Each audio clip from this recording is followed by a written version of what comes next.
मेरे ख्याल में ये है कि दूसरे किसी मजहब में मोरालिटी अच्छे या बुरे किसी की भी तमीज़ नहीं है जो इस्लाम सिखाता है। इस्लाम पूरा निज़ाम हयात है, हर मामले में रहनुमाई करता है। कायनात में पैदा होने वाला बच्चा फितरत इस्लाम पर होता है। यही वजह है कि अल्लाह ने इंसानों की फितरत में जो मोरालिटी होती है वही इस्लाम सिखाता है। पता नहीं क्यों समझ नहीं आता लोगों को इस्लाम। हालांकि मेरा ख्याल बाकी मज़ाहिब यानी ईसाई मजहब को देख लो, उसकी बुनियाद ही ऐसी है जो अकल से भी बाहर है, बल्कि उसके समझते हुए खोपड़ी से अकल बाहर चली जाती है। जिस तरह वो कहते हैं कि हम ईसा अलैहिस्सलाम में अल्लाह है ये मानते हैं, और उनका एक फिरका कहता है हम मरियम को खुदा मानते हैं। इसी तरह तो मजहब की बुनियाद ही ऐसी है कि जो खोपड़ी में नहीं आती, और इंसान की सोच कहती है कि ये बुनियाद गलत है।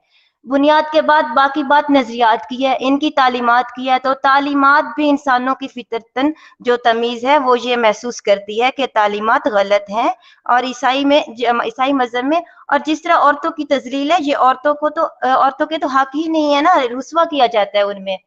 फिर आगे देखें जो ये हिंदुइज्म है, इसी तरह अगर हम हिंदुओं को देखें तो वो भी 33 करोड़ खुदा बनाए बैठे हैं, जानवरों की पूजा करते हैं। क्या अकल इस बात को तस्लीम करती है कि जो खुदा का दीन हो उसमें फिर खुदा के साथ अवतार भी हों, और फिर जानवरों को भी पूजा जाए, और फिर उनके न्यूब के तरीके और जो बलि चढ़ाते हैं वो रस्में, क्या ये खुदा का दीन हो सकता है? क्या ये मोरालिटी है? अच्छा, और फिर इनके ऊंचे नीचे जितने भी नजरियात और कवायद है, मुख्तलिफ भगवानों की मुख्तलिफ इबादतें, मुख्तलिफ तरीकाकार, इसलिए तो इनको कुरान में शरुल बरिया कहा गया है, क्योंकि ये सब फितना है। असलियत में इन मजाहिब की ना बुनियाद है कोई, और ना इनकी तालीमात और ना नजरियात है। और जो भी नजरियात है वो इंसान मुतमईन होकर मान सकता है कोई भला। इंसान तस्लीम नहीं कर सकता कि ये मजहब वाकई ही सच है या दुरुस्त, तो वो इंसान जो तमाम मजहब पढ़ ले जान ले वो तो कभी भी इन मजहब की तरफदारी नहीं करेगा, क्योंकि किसी भी मजहब में मोरालिटी यानी अच्छे या बुरे की तमीज नहीं है जो इस्लाम सिखाता है। इस्लाम पूरा निज़ाम हयात है, हर मामले में रहनुमाई करता है। अच्छे बुरे की तमीज इस्लाम में भी वही है, खासतौर पर जो एक समझदार अकल वाला इज्जत वाला बाकिरदार इंसान दुनिया के मामलात में अपनी सोच के मुताबिक गलत और सही को पहचान रहा होता है।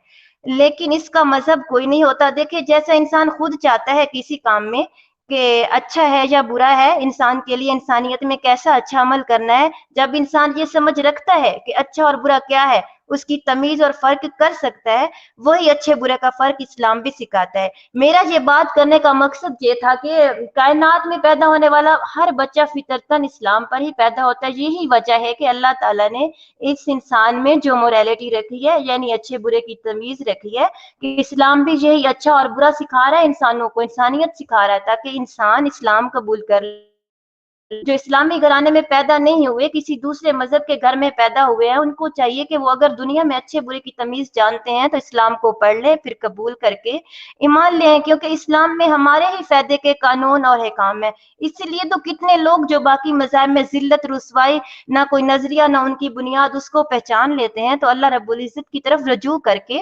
इस्लाम कबूल करते हैं, ईमान ले आते हैं। खवातीन जिनको लगता है कि इस्लाम ने हमें पाबंद किया है, कैद किया है, हमें राइट्स नहीं दिए, तो खवातीन देखें ना, बॉलीवुड की एक्ट्रेस को देखें, जिनके पास दुनिया का सब कुछ होता है, जहां मर्जी जिसके साथ जिस तरह रह ले रह सकती हैं, लेकिन फिर भी उससे उकता तंग होकर अच्छाई और बुराई को पहचानती हैं अपने सुकून के लिए, इस्लाम को कबूल करके अपनी इज्जत हया और मेयार को उजागर करती हैं। और इसी तरह बाकी औरतें भी जो कोई गैर मुस्लिम होती हैं वो भी इस्लाम कबूल करके ये साबित कर देती हैं कि पाबंद और कैद तो बाकी जगह है। तो ये लिबरल फेमिनिज्म इससे इबरत हासिल करने की बजाय इनके जैसा होते हैं, होना चाहते हैं, और एक्स मुस्लिम भी। हालांकि बाकी मज़ाहिब में तो ये है जहां औरत को जिम्मेदारियां निभानी पड़ती हैं तरह तरह की, कभी अर्निंग के लिए जॉब में जिल्लत उठानी पड़ती है, कभी मर्दों के बराबर होकर जीना पड़ता है, वो मर्दों के बराबर जिम्मेदारी पूरी कर सकती है या नहीं, लेकिन अपने गैर मुस्लिम मर्दों को दिखाने के लिए जिम्मेदारियां पूरी करनी पड़ती हैं, खुद के साथ जिद और अना करके मैं मर्दों के बराबर सब कुछ कर लूं वरना मैं कमतर जानी जाऊंगी, और कभी मर्दों की गुलामी करके जीना पड़ता है।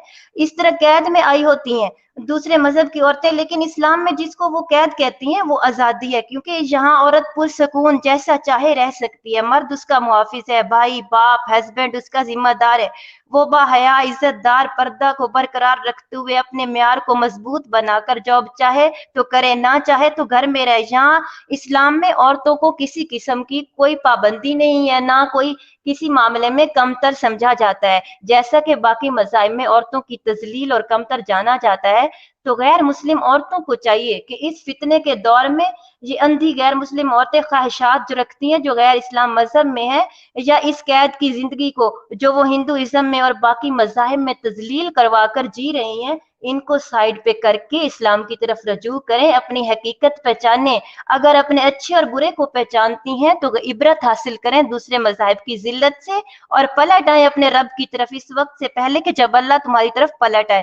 اس اسلام میں دنیا اور آخرت دونوں میں عورتوں کو عزت ملے گی، ورنہ دنیا میں تو تذلیل کروا رہی ہیں یہ، نہ جانے مر کر کیا ہوگا ان کا اور اللہ کا معاملہ۔